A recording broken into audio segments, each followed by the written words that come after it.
Report में normal आने में मदद सहायता कीजिए परमेश्वर। और परमेश्वर हमारे लुकिंग एंड जीसस में जुड़े हुए इन सभी परिवारों को आपके हाथ में सौंपते हैं। उनके परिवार के हर कमी घटी आप दूर कीजिए और आशीष दीजिए, बरकत दीजिए परमेश्वर। और हमारे बच्चे जो काम-काज के ढूँढ रहे हैं परमेश्वर, काम देने में उनको मदद कीजिए परमेश्वर। काम न मिलने से वो आलसी न होने पाएँ परमेश्वर। आप उनको मदद सहायता कीजिए, काम देने में आप कृपा कीजिए परमेश्वर। और हमारे बच्चे कितने शादी के लिए रुके हुए हैं, उनको वर ढूँढने में मदद कीजिए परमेश्वर। आप जिस वर के लिए उनको जोड़ी बनाए हैं, वही वर उनको ढूँढने में उनको परिवार को सहायता मदद कीजिए परमेश्वर। और जितने भी गाँव में, शहर में ठंडी से जो परिवार जूझ रहे हैं, उन सबको आप सहायता मदद कीजिए परमेश्वर। और परमेश्वर, मेरी बहन की ननद का जो ऑपरेशन होने वाला है परमेश्वर, आप ऑपरेशन सक्सेस होने के लिए मदद कीजिए परमेश्वर। और मेरे बहन के लड़के के आँख का जो गोला है परमेश्वर, वो टैबलेट से ही अगर आपकी इच्छा हो तो कम होने में मदद कीजिए परमेश्वर। परमेश्वर, और 26 तारीख को मेरे बेटे का एंगेजमेंट है। आप उस एंगेजमेंट में साथ रहिए, कुछ कमी घटी न हो, आपकी इच्छा अनुसार एंगेजमेंट होने में उनकी ज़िंदगी में आप मदद सहायता कीजिए। बच्चों को दोनों को, लड़की-लड़के को मैं आपके हाथ में सौंपती हूँ परमेश्वर। उनकी ज़िंदगी आगे आपके महिमा के लिए बने, आपके वचनों अनुसार वो चले, ऐसे आप दोनों को आशीर्वाद दीजिए परमेश्वर। और परमेश्वर, मेरी बेटी भी उनके परिवार के साथ उस दिन आने के लिए आप मदद सहायता कीजिए परमेश्वर। और लुकिंग एट जीसस के सभी परिवारों को आपके हाथ में सौंपते हुए, और जितने भी बीमार से, सर्दी, खाँसी, बुखार से जूझ रहे हैं, उन सबको आप चंगाई दीजिए और उनको अच्छी सेहत देने में आप मदद सहायता कीजिए। और धनराज पास्टर, उनके परिवार को भी मैं आपके हाथ में सौंपती हूँ परमेश्वर। उनकी सेवकाई फले परमेश्वर। वो जो भी जिधर भी कदम उठाते हैं परमेश्वर, किसके भी घर में जाते हैं, उस परिवार को आशीष मिले। और इसके परिवार में उनके बच्चों को आप बरकत सहायता कीजिए, कोई कमी घटी ना हो, हर मुसीबत से उनको दूर रखिए परमेश्वर। सारी महिमा आपको देते हुए, ये परिवारों को सब आपके हाथ में सौंपते हुए, मैं ये प्यारे पिता के पुत्र यीशु मसीह के नाम से मांगती हूँ। सुनिए और कबूल कीजिए। आमीन।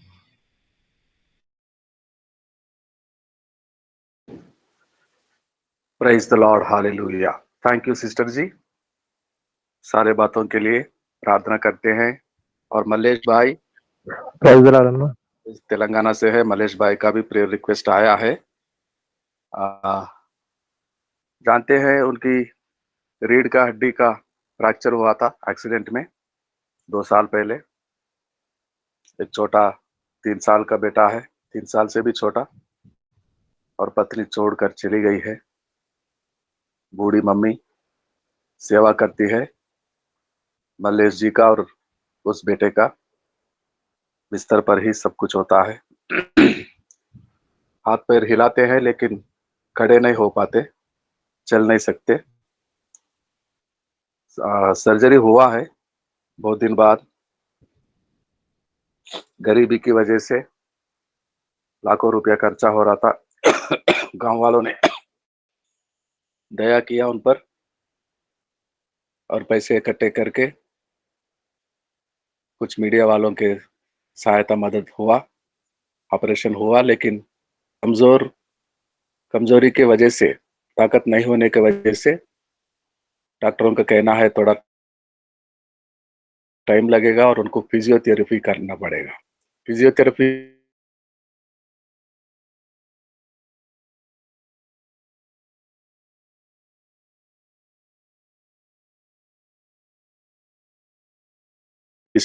उनका फीस होता है, आना जाने का खर्चा होता है, और कुछ मेडिसिन इस्तेमाल करते हैं। तो किसी मसीह भाई ने उनके हाल को देखकर खुद ही कैसे फिजियोथेरेपी किया जाता है, अगर फ़ोन होगा तो मैं सिखाऊँगा करके बोल रहे थे। तो इनके पास पुराना फ़ोन है, छोटा वाला। वीडियो ठीक तरह से नहीं देख पाएँगे। एक नया-सा फ़ोन इनको मल्लेश जी को चाहिए, ताकि वो फ़िज़ियोथेरेपिस्ट फ़ोन में से ही उनको सिखाए कि कैसा वो फ़िज़ियोथेरेपी यानी कि मालिश की तरह होता है वो कैसे किया जाए। तो ये प्रार्थना रिक्वेस्ट है मल्लेश जी का, प्रार्थना करेंगे हम। प्रभु धन्यवाद के साथ फिर से तेरे चरणों में आते हैं, भाई मल्लेश के लिए। प्रभु, आप जानते हैं क्या हाल में हो पड़ा है और कैसे वो ज़ख्म को तू भर सकता है, हम जानते हैं। प्रार्थना करते हैं, वो ठीक हो जाए, उनको एक अच्छा-सा नया फ़ोन मिले और वो फ़िज़ियोथेरेपी वो खुद कर सके या उनकी मम्मी, और वो पूरी तरह से फिट हो जाए, चंगे हो जाए, खड़े होकर चल सके और अपना काम वो खुद कर सके। दयालु परमेश्वर, प्रार्थना मांगते हैं प्रभु यीशु मसीह के शक्ति और प्रभावशाली नाम के द्वारा। आमीन। ओके, आमेन। प्रभु को महिमा दे। Praise God. तो कल पास्टर सुनील शर्मा जी फ़ोन किए थे। वो बहुत कोशिश कर रहे हैं लेकिन उनकी नेटवर्क नहीं सपोर्ट कर रहे हैं। नेटवर्क मिलता नहीं। शायद आज भी वैसा ही स्थिति हो। आज आने वाले थे। अ, कारण कुछ भी हो, आ जाए, नेटवर्क मिले उनको। तो जिनको नेटवर्क मिलता है, वो सब आज हमारे बीच में है। नेपाल से भी भाई अभी आए नहीं हैं। तो ये ठंड के वजह से हो रहा है। ओस पड़ रहा है, फॉग हो रहा है, तो इस कारण कुछ नेटवर्क बंद है, सपोर्ट नहीं करते, मिलते नहीं। हमारा नेटवर्क लुकिंग अनटू जीसस इस वेदी पर प्रभु के साथ, परमेश्वर के साथ, स्वर्गलोक के साथ हमेशा बना रहता है हमारा नेटवर्क। हम टच में होते हैं स्वर्गलोक के। हमारे प्रार्थनाएँ जाते हैं ऊपर और आशीषों को लेकर आते हैं नीचे। हम पर, हमारे क्षेत्र, जगह जहाँ रहते हैं, वहाँ पर, हमारे देशों पर, मुल्कों पर और सारी धरती पर। आज भी हमारा बरकतें वहाँ से उंडेलना शुरू हो गया है। जो माँगते हैं हम, उससे ज़्यादा अधिक करने वाला भंडार है हमारे लिए खुला हुआ स्वर्गलोक में। और देने वाला प्रभु हमारे पक्ष में है। सब कुछ, सब कुछ। किसी भक्त ने कहा, परमेश्वर हमें क्या दिया है? परमेश्वर हमें क्या नहीं दिया? इस दुनिया जो इस सृष्टि को रचा, और कितना हम इस सृष्टि में से हमारे लिए ले सकते हैं, लेते हैं, इस्तेमाल करते हैं। और परमेश्वर हमें क्या देता है? परमेश्वर वो दिया है अपना इकलौता पुत्र को, जिसको पाने से हम सब कुछ पा सकते हैं। परमेश्वर का इकलौता पुत्र यीशु मसीह हमारा उद्धारकर्ता जो उसने दिया हमारे लिए, उसमें सब कुछ है। यीशु में सब कुछ। यीशु कहता था, अब तक पूरी तरह से कुछ मांगे नहीं तुम लोग, अब सोचो समझो, जो मांगना है मांगो मेरे नाम पर, पिता देने के लिए तैयार है। Whatever you ask, it shall be given unto you. Whatever you ask. तो यीशु जो मिल गया है हमें, जिसमें सब कुछ दे दिया गया है हमारे लिए, तो और क्या मांगे हम? यीशु जो मिल गया, यीशु जो मिल गया, हमेशा साथ रहने वाला, संभालने वाला, उपाय करने वाला, यीशु ही यहोवा का ईरे हैं। Jesus is the Jireh of Jehovah, उपाय करने वाला। Jesus is the healing of Jehovah, स्वास्थ्य देने वाला। Jesus is the peace of Jehovah from above heaven, शालोम। जीसस इज एवरीथिंग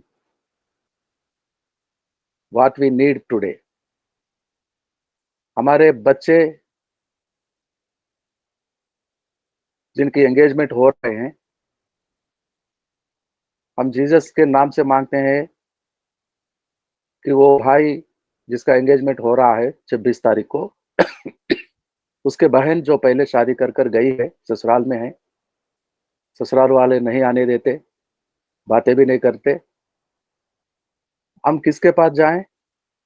हम यीशु के पास आते हैं। यीशु से कहते हैं कि यीशु, अगर तू चाहे तो वो भाई का जो मंगनी हो रही है, उसकी बहन भी अपने ससुराल वालों के साथ आ जाए। ऐसा काम कौन कर सकता है? ऐसा काम हमारा देश का प्रधानमंत्री करेगा, सुप्रीम कोर्ट का जज करेगा, उच्च न्यायालय का न्यायाधीश,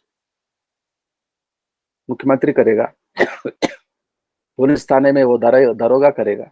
नहीं आए तो नहीं आए, मैं क्या कर सकता हूं? जाओ। दुनिया में कहीं भी जाए तो यही जवाब मिलेगा।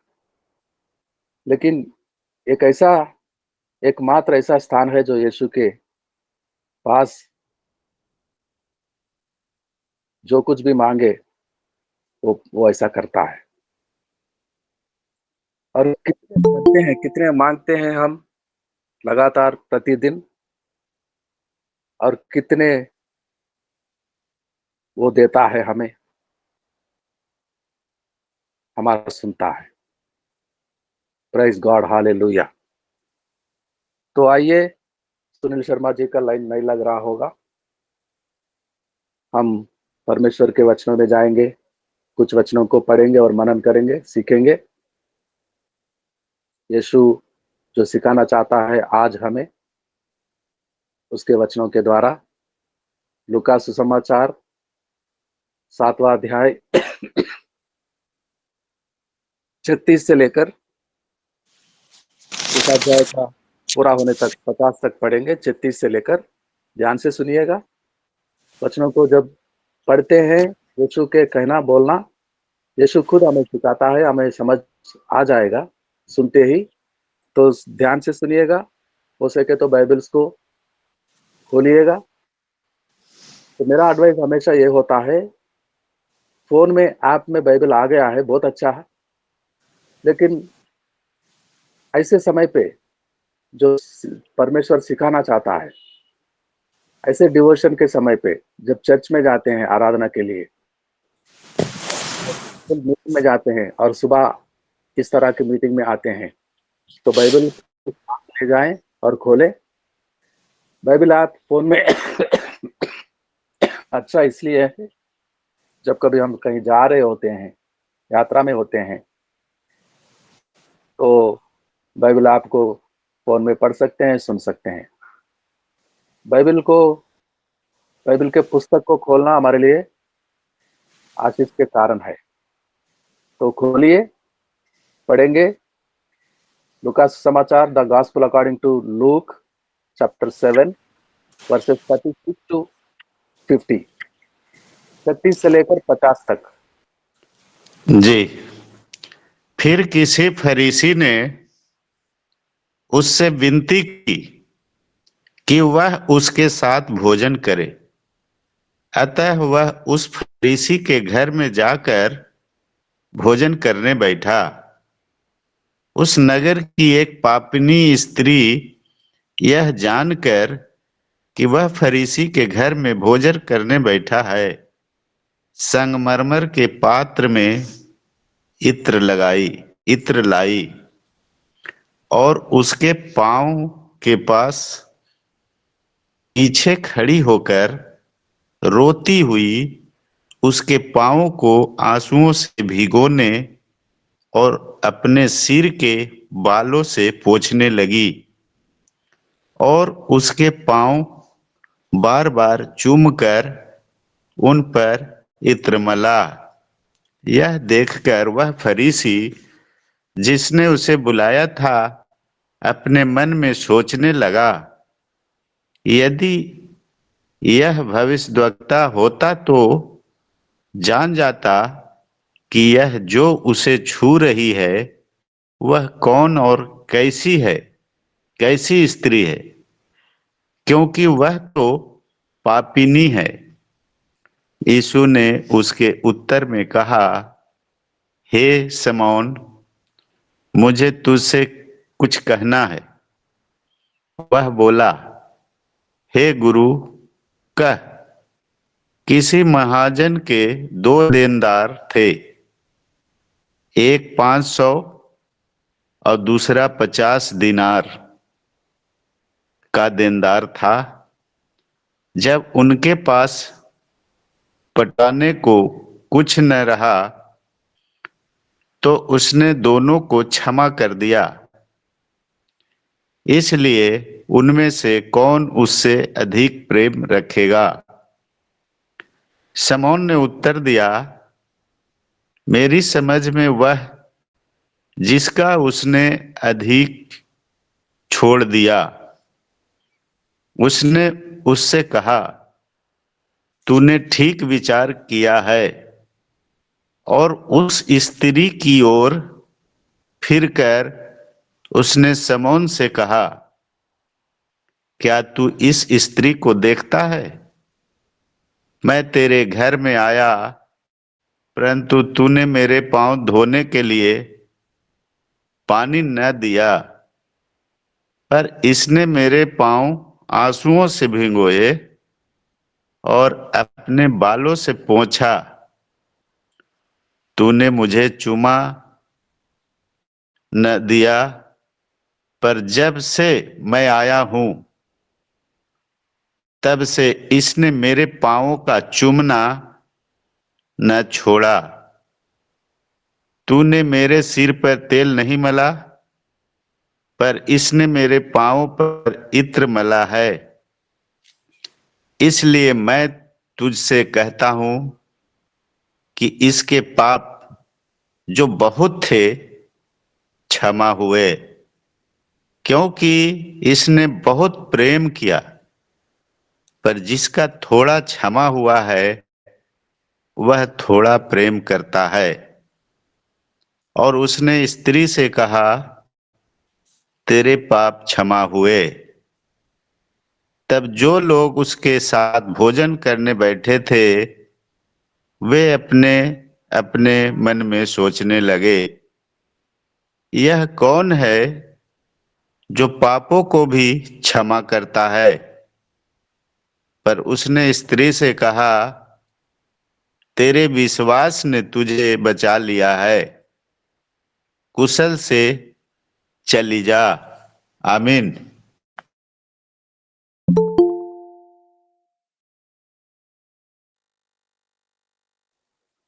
आमीन। सर आप म्यूट में हैं। यस यस, लवप्रीत सिंह जी आ गए थे, तो ओके ठीक है।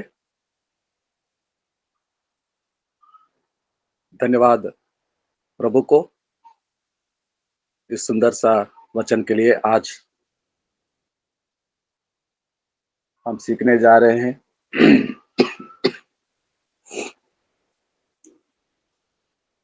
मन की बातों को जुबां पर आने से पहले से जानने वाला स्वामी। यीशु सिमोन से कहता है, जिस घर में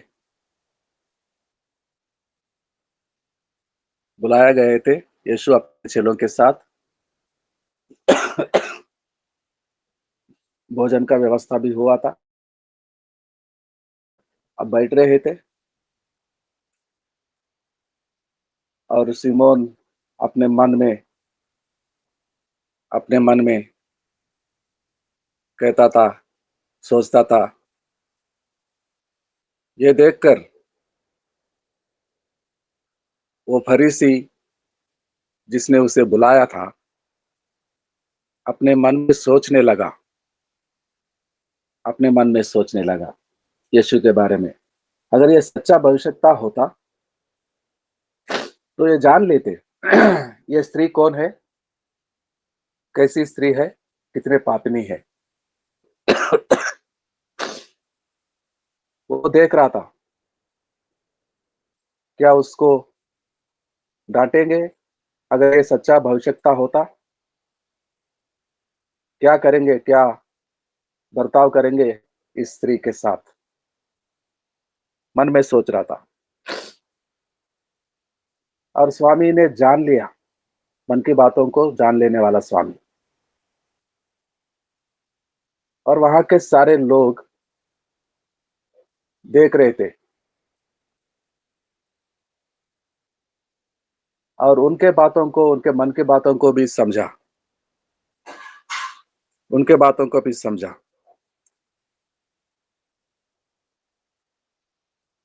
49 में। तब जो लोग उसके साथ भोजन करने बैठे थे, वे अपने अपने मन में सोचने लगे।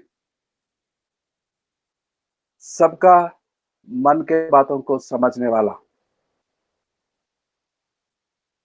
पहले से जानने वाला, अब क्या बोलने वाले हैं ये लोग। और कहता है, हे शमून, तूने मुझे खाने पे बुलाया तेरे घर पे, और जब से मैं तेरे घर में प्रवेश किया तो जैसे कि उस देश की रिवाज है यहूदियों का, मेहमान को बुलाते हैं खाने में, स्वागत करते हैं, दरवाजे पे पानी हाथ में लेते और मेहमान के पैरों पर पानी डालते, और हो सके तो किसी और भाई उस घर वाला झुककर पानी से धोता। एक भाई पानी डालता और दूसरा भाई पैरों को धोता और तुवाल देता। और अंदर बुलाते हाथ को चूमते हैं, हाथ लेकर चूमते हैं, बुलाते हैं अंदर। तूने मुझे चूमा नहीं, मेरे पैरों को पानी नहीं दिया, मैं खुद ही पैर धोकर आया हूं।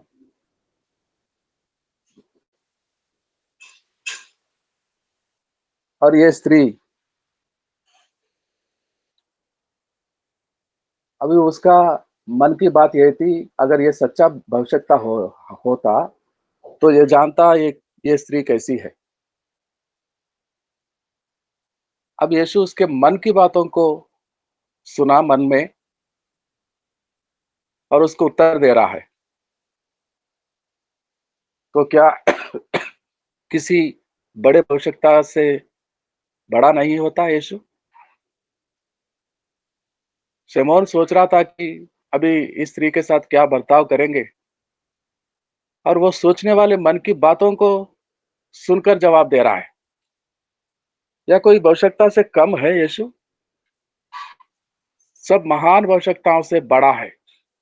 सबके भविष्यवाणी यहीं से मिलती है, यीशु से। सारे भविष्यताओं का भविष्यवाणी का मूल स्वतः ये है। यही स्वामी है सारे भविष्यताओं का। क्या ये नहीं जानता वो स्त्री कैसी है, कौन है? और उत्तर देता है, किसी धनी के पास, किसी महाजन के पास 2 देनदार है। किसी के पास 500 दिनार और किसी के पास 50 दिनार। 500 दिनार बहुत बड़ा रकम होता है। 50 भी बहुत बड़ा होता है गरीब के लिए। जिसकी क्षमता 50 का हो, उसका बहुत बड़ा होता है। और दोनों देनदार है, कर्जदार, और दोनों कई साल से नहीं चुका पाते थे। बार-बार वसूल करने वाले जाते थे। मालिक ने भेजा, मालिक का कर्जा चुकाओ। वो नम्र होकर बोलते थे, इस बार माफी चाहते, क्षमा चाहते हैं। मालिक, हमारे पास कुछ भी नहीं है। खेत में ऐसा फसल भी नहीं आया कि हमारे बच्चे परिवार वाले खा सके और कुछ बचाकर मालिक का कर्जा हम चुका सके। हम दया मांगते हैं, क्षमा चाहते हैं। हम तो चुकाने के लिए इच्छुक है, लेकिन अब हमारे पास कुछ नहीं। तो वो महाजन दोनों को क्षमा कर दिया, 500 वाले और 50 वाले। अब जवाब दो, क्या समझते हैं शैमोन? तो किसको ज्यादा क्षमा मिला? किसको ज्यादा क्षमा मिला? क्षमा तो दोनों को मिलनी है। जो बड़े कर्जदार है, देनदार, उसको भी क्षमा करनी है, और जो छोटे कर्जदार है 50 दिनार के, उसको भी।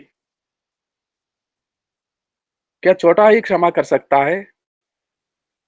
बड़ा पाप को नहीं क्षमा करेगा? तो क्षमा करने वाला महाजन वो कैसे महाजन बनेगा? छोटे छोटे भूल चूक को क्षमा करेगा और बड़े बड़े पापों को नहीं करेगा? तो ये कैसा महाजन होता है?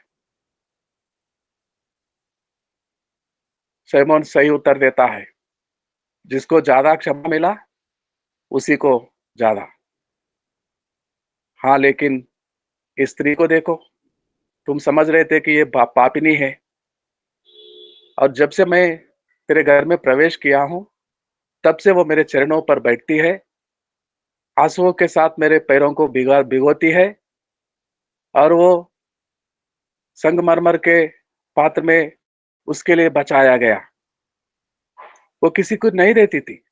जो पेशा था उसका पुराना, उस पेशे में, उस काम में, ये किसी पुरुष को इतना खास जो उसके लिए रखी होती, कभी नहीं खर्च करती थी। उसके शरीर को देती थी, खेलने के लिए, खर्च करने के लिए, लोगों को इस्तेमाल करने के लिए, लेकिन इत्र को नहीं, बचा कर रखती थी उस वो अपने अपने लिए। और वो लेकर आई, आंसुओं से मेरा पैरों को भिगो रही थी। तूने तो पानी तक नहीं दिया मेरे पैरों को धोने के लिए, लेकिन इसको देखो, आंखों से, आंसुओं से मेरे पैरों को धोती है। और तूने कपड़ा नहीं दिया, लेकिन इसको देखो, ये अपने केशों के साथ, केशों के द्वारा मेरे पैरों को पोंछती है। और बहुमूल्यवान इत्र जो अपने लिए बचा कर रखती थी, हमेशा किसी को नहीं देती थी, वो मेरे लिए खर्च करती है, मेरे पैरों पर डालती है। तो क्या ये काम क्यों करती है? तू ये काम क्यों कर रहा है?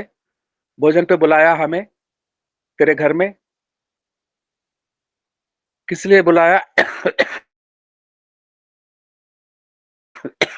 क्या तेरा इच्छा है, यदि आवश्यकता तेरे घर में आए अपने चेलों के साथ खाने में, तो तुझे कुछ बरकतें चाहिए, कुछ आशीषें मिलेंगे। तो ये देखो, अपना सब कुछ, अपना सब कुछ, ये लगातार मेरे पैरों पर ही बैठती है, नजर उठाकर मेरे आंखों में नहीं देखती है, आंसू बहाती है और आंसू के साथ मेरे पैरों को धोती है और अपने केशों के द्वारा मेरे पैरों को पोंछती है और बहुमूल्यवान मोस्ट वैल्यूएबल इत्र को मेरे पैरों पर डालती है और खर्च कर देती है पूरा का पूरा। उस संगमरमर के पात्रा में पूरा जितना भरा हुआ था उतना खाली कर देती है। तो ये क्या चाहती होगी? तू क्या चाहता होगा जब हमें आमंत्रित किया, तेरे घर में खाने में बुलाया? क्या चाहता होगा तू? और ये क्या चाहती है? ये क्या चाहती है? वो जवाब देता है यीशु, वो जवाब देता है। वुमन इंग्लिश वर्जन में, यानी कि माँ। ये कैसा स्वामी है? पापियों को माँ बोलता है, गलत काम करने वालों को, बुरे काम करने वालों को माँ बेटी बोलता है, माँ बेटी बनाता है अपना। ये कैसा स्वामी है? कैसा महाजन है ये?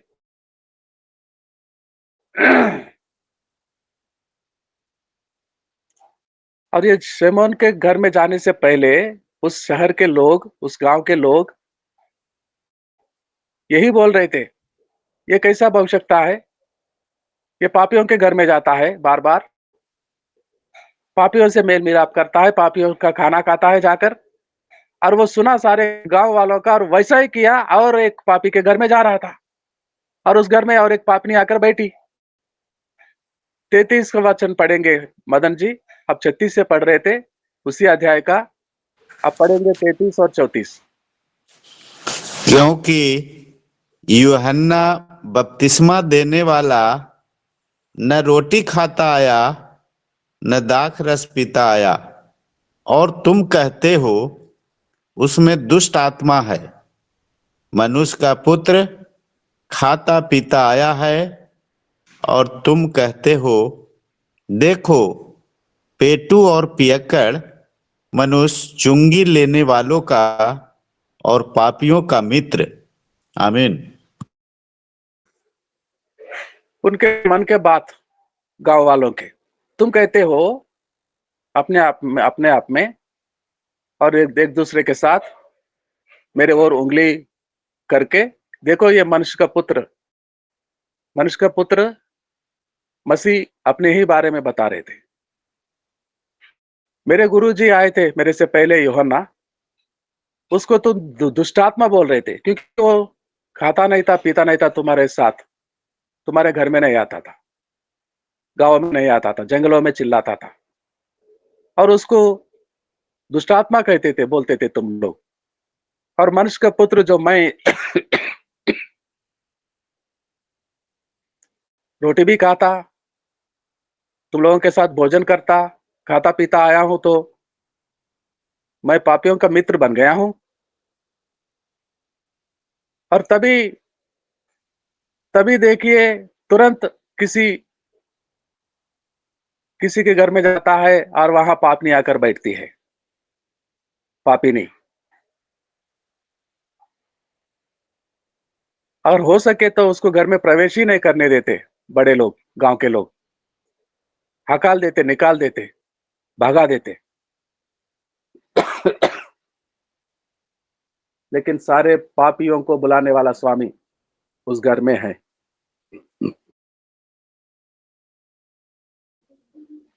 वो जान गई यीशु उस घर में है, आ गई और यीशु के चरणों पर बैठ गई। यीशु ने कहा, हे स्त्री, हे माता, वुमन कहाँ है?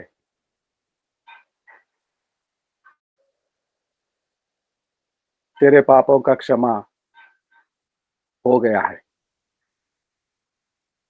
ये कौन है? ये कौन है जो पापों का क्षमा करने वाला? फिर कुड़कुड़ाना लगे। चर्चा हो रही थी स्वामी के बारे में, ये कौन होता पापों को क्षमा करता? बोलता है, हे स्त्री, तेरे पापों का क्षमा हो गया है। और ये जानकर स्वामी जवाब देते हैं स्त्री से, तेरे विश्वास तुझे बचा लिया। जो विश्वास करके आई थी और आंसू बहा रही थी, मेरे पैरों को भिगो रही थी, धो रही थी, बालों से पोंछ रही थी और अपने बहुमूल्य इत्र को खर्च कर रही थी मेरे लिए, तेरे लिए कुछ भी बचा कर नहीं रखी। वो विश्वास। क्षमा चाहती थी तू, क्षमा चाहती थी, प्रभु मुझे क्षमा कर, मैं पहले जैसा वो काम नहीं करूंगा। देखो मेरा इत्र को तेरे पैरों पे डाल दिया हूं, मेरे लिए बचा नहीं। उसके काम पेशे के लिए वो इत्र बहुत ही महत्वपूर्ण होता था, आकर्षित करने पुरुषों को। वो गंदा पेशा में, वो बुरे काम में बहुत ही महत्वपूर्ण इस्तेमाल का वो चीज था। वो खाली कर दिया, अभी मेरे पास नहीं है, मैं वो काम करने नहीं जाऊंगी अभी। क्या आप मुझे क्षमा कर सकते हैं स्वामी? बिल्कुल करता है वो। क्षमा मांगने वालों को बिल्कुल क्षमा करता है और जीवन को बदल डालता है और ताकत से करता है। उस विश्वास को जगाता रहता है हर रोज, looking unto Jesus every day, हर दिन उसके ओर देखते हैं तो हमें विश्वास जागता है। द ऑथर ऑफ फेथ, विश्वास को पैदा करने वाला हमारे में, हमारे दिलों में, हमारे जीवन में और हमें चलाने वाला। यीशु के साथ जीवन जीने के लिए विश्वास का शुरू होना, विश्वास पैदा होना और विश्वास लगातार बरकरार होना, कायम होना, बना रहना बहुत ही जरूरी होता है और उसके लिए यीशु के ओर देखना होता है हर रोज। वो उसको मिल गई है, वो विश्वास का फल उसको मिल गया है। उसके कर्ज पूरा का पूरा क्षमा हो गया है, जिसका 500 दिनार बहुत बड़ा रकम क्षमा मिल गया था, उसी समान इसका भी क्षमा हो गया है। और वो उसके जुबान से सुनना चाहते थे, शमयन के जुबान से, क्या ये क्षमा का काबिल नहीं है? जैसे वो दोनों थे, महाजन के देनदार, कर्जदार, क्या ये काबिल नहीं है? इतना सब कुछ किया है, आके जीवन को, वो पुराने जीवन को समाप्त करती है मेरे चरणों पर। जो उसका बहुमूल्य वस्तु था, अन्य पुरुषों को आकर्षित करने के लिए इस्तेमाल करती थी, वो खत्म कर दिया है अभी। अभी एक ही पुरुष को, खुदा को, खुदा को अपना सब कुछ मान गई है, मान लिया है, परमेश्वर को, पिता, और जीवन दे दिया है, समाप्त कर दिया उसका पुराना पेशा। अब क्षमा चाहती है, आंसू बहाती है, मेरे चरणों को चूमती है लगातार। क्या मैं इसको क्षमा नहीं कर सकूंगा? मेरा पिता क्षमा नहीं करेगा, स्वर्गलोक इसको स्वीकारेगा नहीं, क्षमा नहीं दे देगा, क्षमा नहीं बख्शेगा इसको। आसमान स्वर्गलोक, पिता परमेश्वर, परमेश्वर के सिंहासन में से इस पर दया नहीं आएगा, तरस नहीं आएगा। और सारे लोग देखते रह गए हैं और वो माँ बेटी क्षमा पाकर विश्वास के साथ जीवन जीने के लिए चली गई। कैसा जीवन जिया होगा उस बहन ने? कोई कामकाज में आने नहीं देते, कोई खेतों में इसको काम नहीं मिलता, इसको कोई भी किसी काम में इस्तेमाल नहीं करते, आने नहीं देते, निकालते। ये पापिनी थी, सारे लोग जानते थे। और इसका जीवन कैसा जिया होगा? विश्वास के साथ, विश्वास के साथ, यीशु के बातों को सुनते हुए। मनुष्य केवल रोटी के साथ ही नहीं, रोटी के द्वारा ही नहीं, बल्कि परमेश्वर के मुख से निकलने वाला हर एक बातों से जीता है। साबित करने के लिए विश्वासी जीवन उस बहन के जीवन में शुरू होता है। यीशु दे दिया है उसको, ब्लेसेड लाइफ, पवित्र जीवन। पापी जीवन में थी, पापनी थी कभी, लेकिन अब पापनी नहीं। क्षमा मिल गई है उसको, जीवन बदल गया है, पवित्र जीवन हो गया है, अबंडेंट लाइफ मिल गई है उसको। अब किसी चीज के लिए नहीं रोती, नहीं डरती, नहीं घबरा जाती। जो कुछ भी उसको चाहिए होगा उस भंडार में से उसको मिलता, और वो जरिया विश्वास, और वो स्वामी विश्वास को देने वाला, जहां से विश्वास पैदा होता है वही उसको मिल गया है, उसका चरण उसको मिल गए हैं, और वो दे दिया है क्षमा। He has granted the forgiveness। अब लोग कुछ भी बोले उसको, वो सुनती नहीं, रोती नहीं। वो अब धन्य बन गई है, यीशु जो मिल गया है क्षमा देने वाला। उसका कर्जा पूरा का पूरा माफ हो गया है। क्या हम उससे कम कर्जदार थे? हम में से कोई उससे कम कर्जदार थे उस महाजन का? हमारे कर्जा, हमारा देन कितना बड़ा रकम हुआ था उसके सामने, और उसने क्षमा कर दिया। शमौन, अपने आप को देखो, और यीशु आज सिखाता है हम अपने आप को देखें, हमारा कितने कर्ज, कितने बाकी, कितने देन उसने क्षमा कर दिया। उस स्त्री को नहीं देखो, पापियों के ओर दृष्टि मत करो, अपने ओर दृष्टि करो, देखो अपने आप को। कितने कर्जदार थे हम उस खुदा का, कितने आज्ञाओं का पालन का तोड़ दिए थे हम, कितने कर्जदार बन गए थे उसके, कितने दंड हमारे लिए हमें पाना था, लेकिन वो सब कुछ क्षमा कर दिया, सारे दंड दोष अपने पर लिया और हमें क्षमा कर दिया। बोलता है देखो, तेरे विश्वास तुझे बचा लिया, क्षमा आ गया है। क्या विश्वास है हम पर? विश्वास को देने वाला यीशु के चरणों पर आ गए हैं हम। आंसू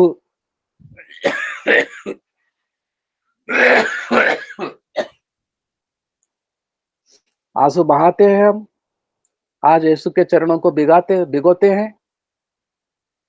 हमारे जीवन के सबसे महत्वपूर्ण, कॉस्टली, बहुमूल्य वो इत्र के समान हमारे चरित्र को यीशु के चरणों पर डाल देते हैं, अपने आप को समर्पित करते हैं, और वो क्षमा करने के लिए तैयार है। क्षमा कर दिया है हमें, बचा लिया है हमें, और ये ऐसे ही काम करने के लिए जैसे हम क्षमा पाए हैं, हमारे जैसे कई पापी और दूर है, जो उनको वो चाहता है हमारे जरिए उसके चरणों पर आकर्षित करे, उसके पास बुलाए, उसकी बातों को ऐसे ही यीशु के बातों को सीखे, सुने, और उन पापी मनुष्यों के पास जाए। पापी नहीं बोलेंगे, नहीं कहेंगे, उनको बोलेंगे यीशु के बहने, यीशु के भाई। क्या यीशु के बहन, यीशु के माँ बेटी हमारा नहीं होते? हमारा माँ बेटी नहीं होते? हमारा भी है।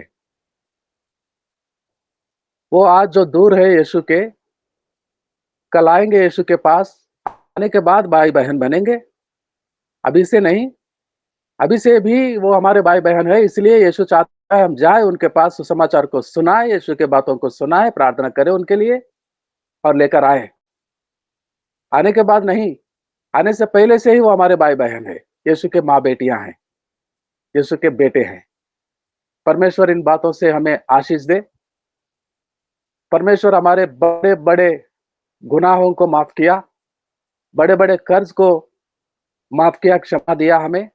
धन्यवाद के साथ आइए आखिरी प्रार्थना करेंगे हम। आखिरी प्रार्थना होगा,